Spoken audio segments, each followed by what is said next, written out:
The Web Planet Part 3, and things are still goofy. Very goofy. I love watching all these silly Zarbi and the Mentropa running about. We see one of them fly, it's very exciting. Even the blurred lens effect, oh my god. It's some visual variety. This is such a whack show. Like, the fact that this is 1965, audiences may have dismissed this as silly and incoherent and stupid, but there was nothing much else like this on television. This presaged the strange, and the fact that it's in black and white is very surreal as well. Presages the strange psyche era of your HR Puff and stuffs in a way. Perhaps. Odd thought. Now let's read aloud the situation of the casting and characters for the Web Planet.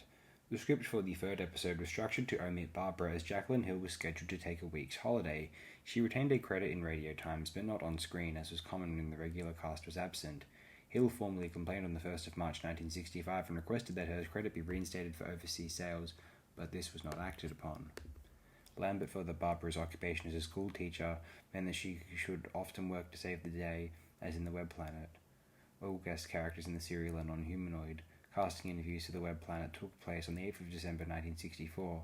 Martin wanted special choreography for the insects, hiring Australian mime artist Rosalind De Winter to develop the delivery of the opera and the hand gestures of the menoptera. De Winter was also cast as Vrestin. For the menoptera, the production team sought actors with dancing experience. One actor who auditioned was Peter Purves, but Martin thought that his talent would be wasted in the role and kept him in mind for later. Peter Purves portrays later companion Stephen, not toward the end of this season actually. Catherine Fleming, who voiced the Animus, stood on set with a microphone and a script to read her lines. The three established Dalek operators, Jewel, Kevin Manzer, and Gerald Taylor, were cast as the main Zarbi, alongside John Scott Martin in his first appearance on the series. Ian Thompson and Barbara Joss were cast as the Opera.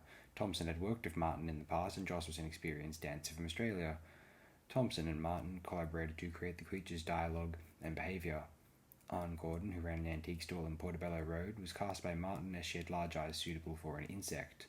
Martin also cast Martin Jarvis as Helio, having met him during his performance of Poor Beatos in the West End alongside Martin's girlfriend Suzanne Neve. Jolyon Booth, cast as Papilius, and it was an old friend of Martin's, while Jocelyn Birdsall, cast as Linnea, had worked with Martin on stage in 1952. Maureen O'Brien enjoyed working with Martin. The Web Planet was their first collaboration, due to his intelligence and their shared political outlook. What was their shared political outlook? Interesting. The Web Planet it's fun, it's different. It's an example of Doctor Who being a strange television, visceral, aesthetic experience. Alien, uncanny. Not necessarily smart writing and very clever and sophisticated, but it doesn't always have to be, in my opinion. Sometimes it can just be good, glorious, oddball fun. Though the fact that, as you can tell, nearly half of the episode is a myoptra monologue is both wonderful and kind of horrifying.